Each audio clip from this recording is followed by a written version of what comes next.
Hi everyone, my name is Kai and welcome to my review for Fast 9 The Last Saga. Overall, I wish this was actually the last film of the entire Fast and Furious franchise. However, I'll get into that later on in my review. However, if you wouldn't mind smashing that subscribe button, it would be very much appreciated. The reason why is because I actually have a goal which I would love to reach by the end of the year, and that is basically to hit 10 subscribers come the end of the year. And of course, only you guys can help me achieve this. However, with that out of the way, let's jump straight into the review. So, essentially, Fast 9 is the 12th film of the Fast and Furious franchise, starring, of course, Vin Diesel, Michelle Rodriguez, Charlize Theron, John Cena, Tyrese Gibson, Ludacris, and a host more other actors and actresses. And straight off the bat, I would say the first 10 minutes of the film really sets a tone for what the film's going to be like.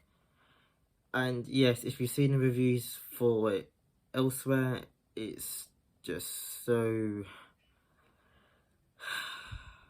It's so over the top.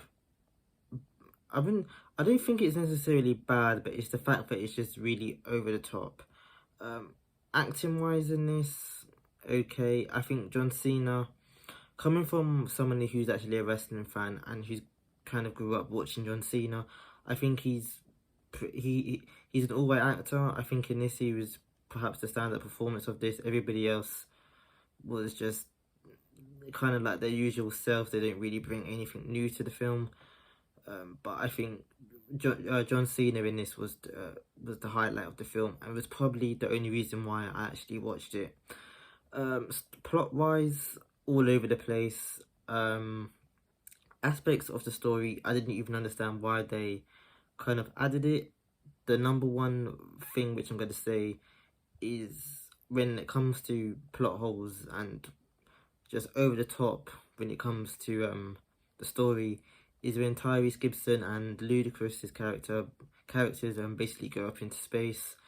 I didn't understand why they needed to incorporate that to such a degree is what they did. They could have, I don't know, they could have written something else, but they didn't need to go into space. And I guess Fast and Furious has now done pretty much every form of, driving anywhere now possible, except for a volcano.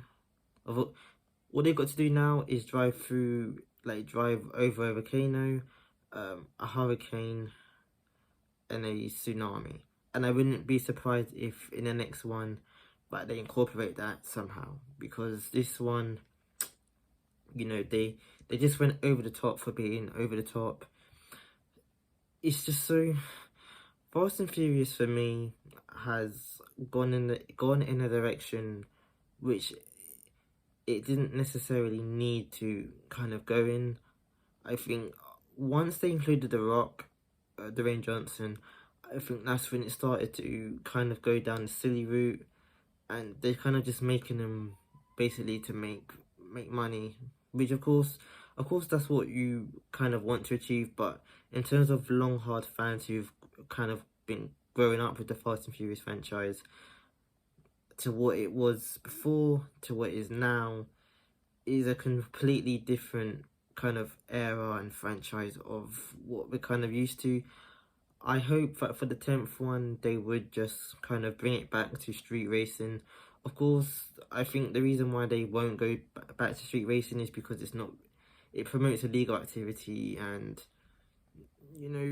for the wider audience, I guess, not a lot of people, I don't really think will be interested in it, but I think the hardcore fans would be interested in it. I do think that I do think the fan base of Fast and Furious is pretty much 50-50 to some degree. I do know of some Fast and Furious fans who've kind of dropped off of the franchise because of how it's gone red out, like kind of agents and working for the government and things like that. But I really just hope that they would go back to street racing, personally. So the story kind of follows that there were two kind of pieces which can kind of create this big warhead or such. I don't even know how to explain it, but essentially John Cena's character is Dom's lost long brother, Dom, and also Mia's long lost brother, who they believe killed their father. However, it turns out that he didn't necessarily. He did kill him, but it was kind of like a plan with the dad as such. If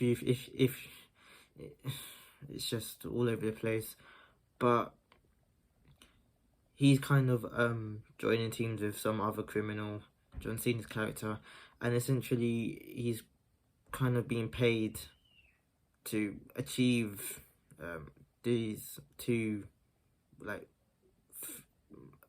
pieces which can basically be used for weapons of mass destruction as such, and Dom's team are kind of having to, you know, stop that from happening, which they, of course, they successfully do.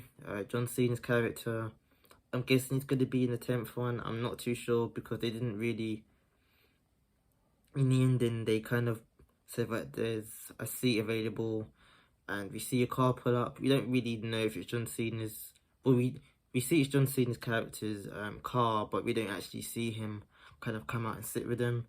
I guess, again, they're just rehashing things from the 8th film with the chair and the ending, and it's just, Fast and Furious is becoming this film which is so predictable and over the top, where you don't, it's a film which you can't necessarily believe anymore.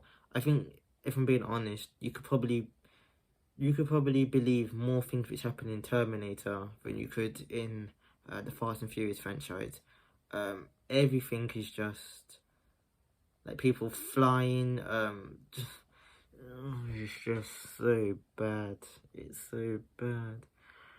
It's entertaining in some ways, but it's just so. I don't even know how they even got to this point of making it like this. Just, yeah, it just doesn't. The film doesn't do its justice. They bring back a load of characters, which you know is always good for nostalgia reasons. But after Tokyo Drift, or maybe not even Tokyo Drift, I would say after the one where they are, you know, when it comes to the bank kind of robbery and they've got a safe which they're pulling, that one. Up until that one, I enjoyed them. Ever since then, they just become more and more ridiculous and predictable, and just one of those Hollywood films which you've seen all the time. But let me know what you all think in the comment section below. Let me know what you all think of Fast and Furious 9, The Last Saga, in the comment section below. Don't forget to drop that subscribe button. Also, don't forget to leave a like and share. It'll be very much appreciated. But with that out of the way, that's kind of my review for Fast and Furious 9. It's not really a review, it's kind of my thoughts. I didn't enjoy the film. I'm sure people will have enjoyed the film, but for me, it wasn't all that, unfortunately. But, yep, I'll see you all for my next video. That will be Jungle Cruise starring The Rock and also Emily Blunt. Don't forget to check out some of my other reviews, for The Forever Purge.